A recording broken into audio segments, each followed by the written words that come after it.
Schiff, thank you very much, Intelligence Chair. Thanks for being with us. One of the things that was said, I believe, by Chairman Nadler is that this will go to the full House if the other committee chairs, you, Maxine Waters, and the others agree. So let's ask you now, assuming you're going to vote to recommend that the full House votes contempt, do you think that the full House should proceed? I do. If the administration continues this across-the-board refusal to comply with any legal process from the Congress, any oversight by the Congress, then we have no choice, that we're going to have to prosecute this through contempt and in the courts. There's a lot at stake here that goes well beyond our ability to look into the serious allegations that Bob Mueller leveled against the President of the United States. This affects the balance of powers in perpetuity. It means if Donald Trump is successful in saying, if a Congress or a House is controlled by the other party, they're the enemy, I don't have to comply, they can't do their oversight. It means that any president, any corrupt president cannot be held to account, any malfeasance cannot be rooted out, any fraud, any waste, that Congress is powerless to look into this. That cannot be maintained. So if the administration continues this stonewalling, we're going to have to prosecute, and that includes contempt. We're moving forward in our own committee because we have a separate basis for getting all the counterintelligence information in the report and the underlying documents, but they're equally stonewalling us. And you, in fact, have a bipartisan request for those documents, for the counterintelligence documents that were the underlying documents in the Mueller report, with Devin Nunes, who has been your adversary rather than your partner in the past. So why is Devin Nunes, do you believe, going along with you in this? Is it because you, as the Intelligence Committee, have oversight over counterintelligence issues? Well, look, I think the law is very clear.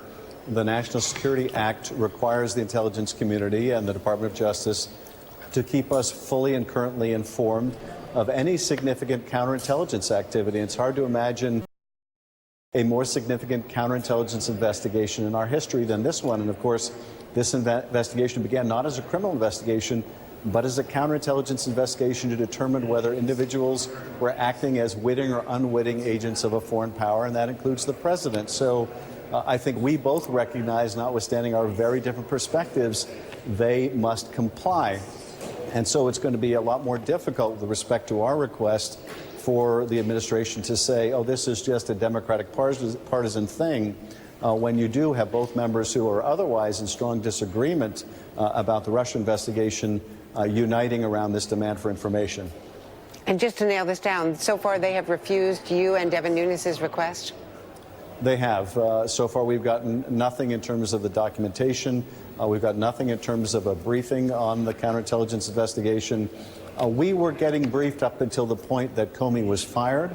That's when the briefings on the counterintelligence findings came to an end and went into a black hole. We know from the Mueller report that there were counterintelligence agents embedded in his team that were sending their findings back to headquarters. What those findings are, though, we still don't know. And that means that we can't take steps necessary to protect the country. So what are your next steps for your committee?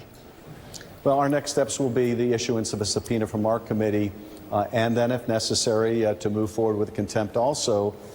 It now appears even more likely, given that the president is making this blanket assertion of executive privilege, that if they're going to do it as to one committee, we have to anticipate they may very well do that as to our committee as well.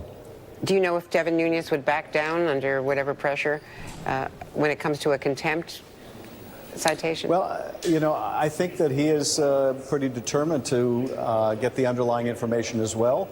He thinks the underlying information show one thing. I think the underlying information is going to show something very different. But we're united in the belief that Congress ought to have that, both parties ought to have that to be able to do their oversight. So I would hope that we can maintain this unity. Chairman Nadler mentioned a very recent precedent when the Republicans were in charge of the 302s, the FBI interviews being shared.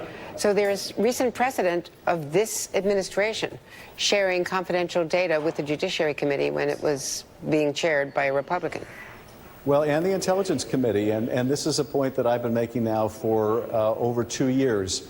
As the Republicans in the last Congress were demanding thousands of pages of documents in the Clinton email investigation and thousands of pages of documents in the Mueller investigation, including classified information like FISA applications, including private information about people not indicted, like the private text messages of Peter Strzok and Lisa Page, including materials about a closed investigation in which no charges were brought, that is the Clinton email investigation.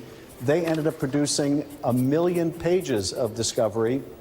And so the letter from Bill Barr is so hypocritical and disingenuous by saying, no, we are prohibited from giving Congress information that is classified or information that pertains to an ongoing investigation or information that is of a private nature about people not indicted.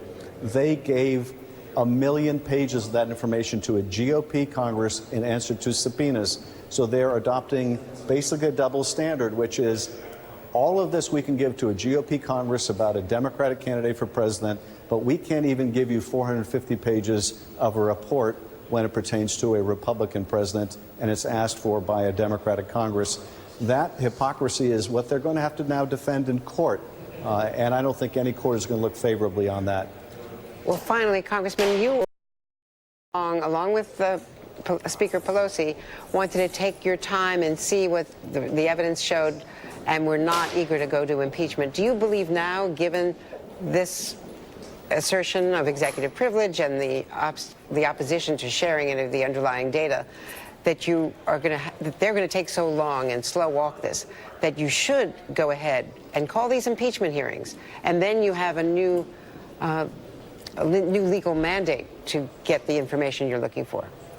I do think that the degree to which the administration is now obstructing Congress after what may be criminal acts of obstruction of justice in the Mueller investigation adds weight to the argument of those who are urging impeachment.